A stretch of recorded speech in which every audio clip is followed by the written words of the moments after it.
سی pack جو ہے تو یہ چائنا پاکستان اکنامک کوریڈور سے تعلق رکھتا ہے. یہ ایک ویسا پروجیکٹ ہے جو کہ اس پورے خطے کی پوری جو اکنامک اور کلچرل اور انفراسٹرکچر کے لحاظ سے ایک انقلاب برپا کر دے گا. اس کمیٹی میں جو کہ ایک جوائنٹ پارلیمنٹری کمیٹی ہے،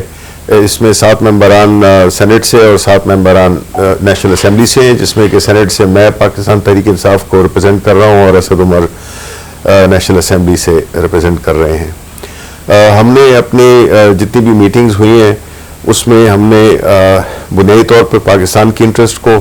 اور خاص طور پہ سندھ اور بلوچستان اور چھوٹے صوبوں کی انٹرسٹ کا خیال رکھا ہے، اور ہم انہی کی انٹرسٹ کو ڈیفینڈ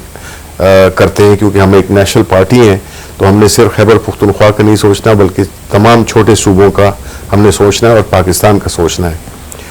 ہم نے اس کے علاوہ وہاں پہ مختلف اعتراضات بھی اٹھائے، جو کہ چونکہ حکومت ہر چیز اس کو ایک خاص سمت میں لے جانا چاہ رہی ہے تو ہم نے اس کو کاؤنٹر کیا ہے. اور پھر ہماری خیبر پختونخوا کی حکومت نے بھی جس طرح سے اس ایشو کو اٹھایا تو اس سے کافی فرق پڑا ہے، اور اس سے اب جو چھوٹے صوبے ہیں ان کی جو